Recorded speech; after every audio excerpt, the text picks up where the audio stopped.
Okay so अब हमारा next topic of discussion है मेम्ब्रेनो प्रोलिफरेटिव ग्लोमेरुलर नेफ्राइटिस, जिसको मैं MPGN करके अब्रिविएट कर रही हूँ। MPGN के अंदर बोथ नेफ्रोटिक और नेफ्राइटिक दोनों के फीचर्स मिलते हैं, ठीक है। नेफ्राइटिक भी फीचर्स होते हैं और नेफ्रोटिक भी फीचर्स होते हैं, ठीक है। टिक और टॉक लिख दिया है, ठीक है। तो नेफ्राइटिक नेफ्रोटिक दोनों फीचर्स होते हैं, सही है। सो अब मेम्ब्रेनो प्रोलिफरेटिव ग्लोमेरुलर नेफ्राइटिस में बेसिकली क्या होता है कि मेम्ब्रेनो प्रोलिफरेटिव है, मींस जो मेम्ब्रेन है वो भी प्रोलिफरेट करती है, इसके अलावा उसमें मौजूद बाकी सेल्स हैं वो भी प्रोलिफरेट कर रहे होते हैं, ठीक है। इसकी बेसिक आपके पास दो टाइप्स हैं, टाइप 1 और टाइप 2, ठीक है। तो इन दोनों के हमने डिटेल में बारी बारी पढ़ना है, सही है। अब आ जाता है आपका मेम्ब्रेनो प्रोलिफरेटिव ग्लोमेरुलर नेफ्राइटिस के अंदर ये बात कि इसका कॉज क्या है, ठीक है, और इसकी जो दोनों टाइप्स हैं वो किस तरीके से डिफरेंट है। मज़े की बात यह है कि MPGN कोई डिजीज़ खुद से नहीं है, बल्कि इसे कहा जाता है कि ये एक रिएक्शन है to the immune mediated injury. मतलब कोई इंजरी हो रही है, उसकी वजह से जो पैटर्न डेवलप्ड हो रहा है वो क्या है, MPGN, सही। सो इसमें बेसिकली आपको क्या क्या मिलेगा कि जो आपकी एंडोथीलियल सेल्स हैं, ठीक है, वो प्रोलिफरेट कर जाएंगे, सही। ल्यूकोसाइटिक इन्फिल्ट्रेशन होगी, सही है। तो आपका पूरा मॉर्फोलॉजी भी साथ साथ कवर हो रही है और इसके फीचर्स भी साथ साथ कवर हो रहे हैं, ठीक है। तो इसे हम क्या कहते थे, एंडो कैपिलरी, ठीक, एंडो कैपिलरी प्रोलिफरेशन, सही, आपको ये मिलेगा।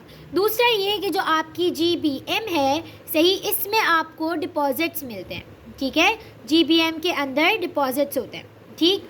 और GBM के की तरफ आपके पास इम्यून कॉम्प्लेक्सेस के बारे में थोड़ा हम डिटेल में 1 और 2 के साथ डिटेल में डिस्कस कर लेंगे, सही है। इसके बाद आपके पास क्या है कि जो आपका मीजेंजियम है, ठीक है, मीजेंजियल सेल्स हैं, उनमें भी आपको डिपॉजिट्स मिलेंगे, ठीक है।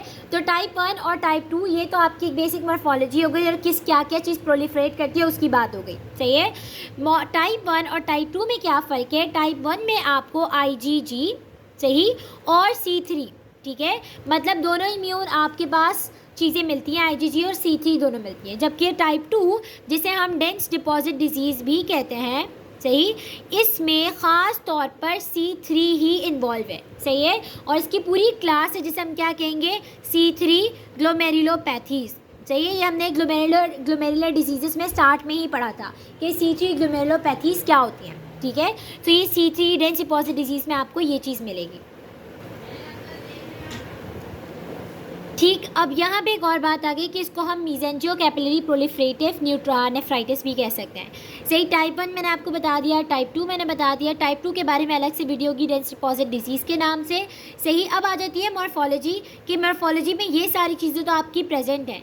इसके साथ साथ जो GBM है, क्योंकि उसमें डिपॉजिट्स हो रहे हैं, तो ये क्या शो करेगी, ट्रैक अपेरेंस होगी। ट्रैम्स पहले आपके पास क्या होती थी, जिस तरह रेलगाड़ियाँ होती हैं उस तरह की छोटी वाली बस टाइप होती थी जो कि पूरे शहर में चलती थी, ठीक। तो ट्रैक आपके अपेरेंस होगी, या फिर आपकी जो बेसमेंट मेम्ब्रेन है वो क्या हुई हुई है, बेसिकली डुप्लीकेट हुई हुई है।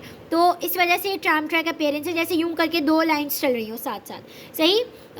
किस वजह से होती है कि ये ओरिजिनली बेसमेंट मेम्ब्रेन यहाँ थी, ये सब एंडोथेलियल मेम्ब्रेन है, तो यहाँ पे डिपॉजिट्स हो रहे हैं, उसकी वजह से आपको ये 2 बेसमेंट मेम्ब्रेन नज़र आने लगती है। इसे हम स्प्लिटिंग का फिनोमेना भी कहते हैं, या फिर डुप्लीकेशन भी कह रहे होते हैं। ये चीज़ आपने याद रखनी है लाजमी के टाइप 1 के अंदर IgG और C3 होगा, और टाइप 2 के अंदर आपके सिर्फ C3 स्पेसिफिकली इन्वॉल्व है, ठीक है।